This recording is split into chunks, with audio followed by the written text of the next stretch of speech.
A fat high school student was involved in an accident with an elite gangster, which caused their souls to switch places and put his body into a vegetative state. Will his soul be able to return to his original body? Or will he be trapped in the body of a teenage boy for the rest of his life? Hello and welcome to our channel. Get a chance to be featured in our future videos by suggesting underrated movies you want us to recap. So today we'll recap and review a fantasy comedy movie called The Dude in Me. Let's check it out.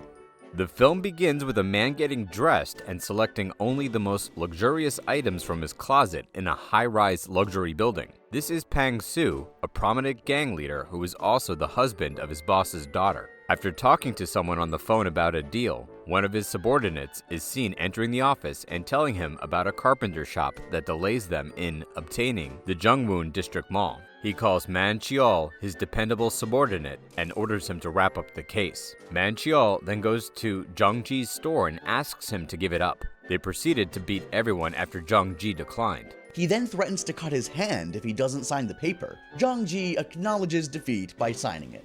This demonstrates how cruel gangsters can be, willing to take anyone's life to get what they want. Mr. Yang, Pan-soo's rival, approached him in a restaurant while he was eating a fancy dinner, asking him to hand over the rights to Chungdo Precision to him. Pan-soo kept his cool while wiping his lips before insulting him. Mr. Yang slams the table angrily and walks away. After speaking with the chairman about his plans for Chungdo Precision, he and Man Cho went to the location. As he leaves, Man Cho asks him where he is going, and he responds that he will receive his grace. He went to a nearby ramen shop. The middle-aged woman noticed and commented on his suit, so he asked if she was the shop's original owner. She told him she was dead, turned to Dong-yoon, who was eating at the other table, and told him to keep eating. Pang-soo ate one full chopstick but spit it out because he didn't like the taste. He stood up and told her he was going to pay. Dong-yoon's phone rang, and he answered it quickly. He informed the lady that he had misplaced his wallet and could not pay. The woman told him that Pang-soo would pay for what he had consumed. He quickly thanked Pang-soo and exited. The woman turned to Pang-soo and informed him that the total was 50,000 won. He was about to complain when the woman shushed him and told him she would give him a gift later. He was driving back to the office when he came to a stop due to a garbage truck blocking the road. Meanwhile, we see a high school girl sprinting towards the building's rooftop to prevent Dong-yoon from retrieving the shoe that was out of reach. But before he could even get the shoe, he fell from the building and clashed with Pang-soo, who was standing below. This is pretty unfortunate in Pang-soo's case. Of course, it wouldn't have happened if only the garbage truck hadn't stopped in the middle of the street. But if it didn't,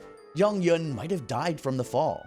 Pang-soo wakes up in a hospital and feels something is wrong since everyone calls him a student. Then he sees himself lying unconscious on the other side of the room. Dong-young's father rushed up to him and hugged him. He was puzzled, so he looked in the mirror and realized he was now inside Dong-young's body, the boy he saw eating ramen at the shop. The doctor informs them that he's currently suffering from retrograde amnesia, which is normal for the type of accident they were involved in. He remembered what had happened at the ramen restaurant and went there immediately, only to discover that it had been closed for a long time. He insisted that he had been there a day before, but the lady he spoke with thought he was insane. He accepts his fate and goes home with Dong-hyun's father after failing several times to return to his own body, which is still unconscious in the hospital. He returned to the hospital one night to speak with Man Cheol, who was watching over his unconscious body. He convinced him that he had swapped bodies with the high school student. He assists Pang-soo in gathering information and monitoring the activities of Mr. Yang's group. Even if he's in another man's body, his mannerisms still show, which is why Man Cheol recognized him. When he realizes Dong-hyun is being bullied at school, he begins to fight back. He also met Hyun-jung, another classmate who girls bully. Hyun-jung ran into him unintentionally one day as he was leaving school. She consequently dropped her teddy bear. He tracks her down and discovers that her mother, Mi-soon, is his ex-girlfriend. Man Cheol assisted him in obtaining a paternity test, which revealed that Hyun-jung was his daughter. He sees how she's an easy target for bullies at school, so he gets her to train with them under Man Cheol's supervision. You're doing a great job there, Pang-soo.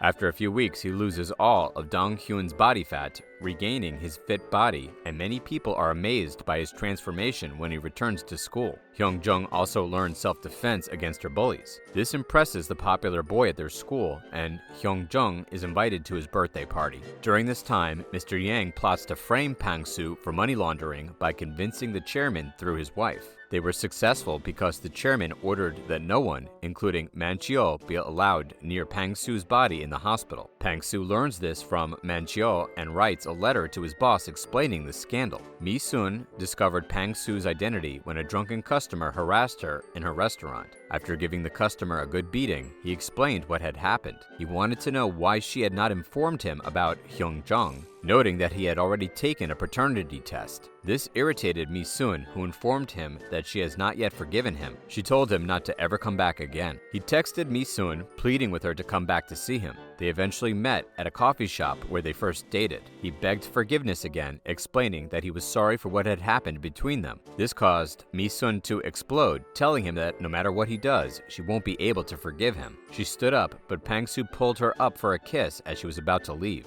Mi Sun was surprised and slapped him. Hyun Jung was at a party with a famous boy who let her spend the entire night with him. In another room, Jae Hyuk learns from Hyun Jung's bullies that the person who invited Hyun Jung had bad intentions for her. He informs Pang Su, who was following Mi Sun at the time. He excused himself from Mi Sun and drove the car as fast as possible, bringing the girl bullies and Jae Hyuk with him. He told them to lead the way to the party location. The tires on his car screeched as he stopped in front of the house where the party was being held. The moment he tried to enter, the guards stopped him. He knocked them out before entering the house coolly. He looked around for Hyung Jung and found them in the pool, bullying Hyung Jung. He approached them, and as he attempted to drag Hyung Jung out of the party, the guy pulled her along, telling him that she couldn't leave because they were just getting started. He ordered the guys to beat him up, but knocked them all out. He wrapped his jacket around Hyung Jung and they walked away, leaving everyone in awe. Following that incident, Hyung Jung asked him out, but he declined. However, Hyun Jung overhears them discussing their past outside school, and Pang Su expresses his love for her mother. This irritates Hyun Jung,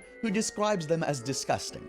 However, her reaction is normal, since she didn't know that it's actually her father saying this. Dong Hyun later awakes in Pang Su's body and returns to his home. He was taken back to discover Pang Su in his body. Pang Su explained what had happened to Jung Ji, who was puzzled. In exchange for assisting him in dating Hyun Jung, he requested Dong Hyun's assistant in repairing his relationship with Mi Sun. They went to Mi Sun's restaurant where he let them talk. Pang Su and Mi Sun are hugging when Mr. Yang enters the establishment and beats Pang Su. He had been severely beaten. Mr. Yang is about to cut his throat when Mi Sun intervenes by opening the gas tank and threatening to blow up the place if they don't leave. Mr. Yang's group is terrified and escapes. Pang Su's wife pays a visit to her father, who informs her that he knows she's working with Boss Yang and has turned her back on her own family. He requests that Pang Su clear things up with him. Pang Su sends Dong Hyun to meet with his boss, telling him what to say via an earpiece. However, his boss unexpectedly announces, much to his wife's dismay, that Pang Su will take over the business, accusing Pang Su of infidelity and having a daughter from it. The chairman was taken aback when he learned of this, but Dong Hyun persuaded him that the family is important, and he is willing to leave the business and his inheritance for them. The boss understands Pang Su's decision to leave the company.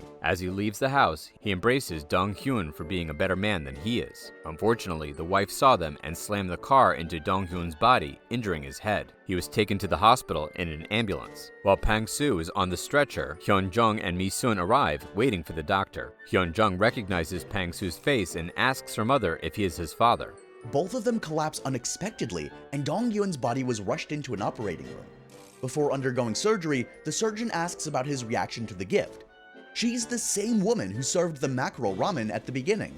6 months later, Dong Hyun returns to school with his own body and is surprised to see his classmates praising him for expelling the bullies. Hyun Jung is also going out with him. They later go to Mi Sun's new restaurant, where Pang Su and Jung Ji, as well as Man Cheol, are working, and people are rushing in.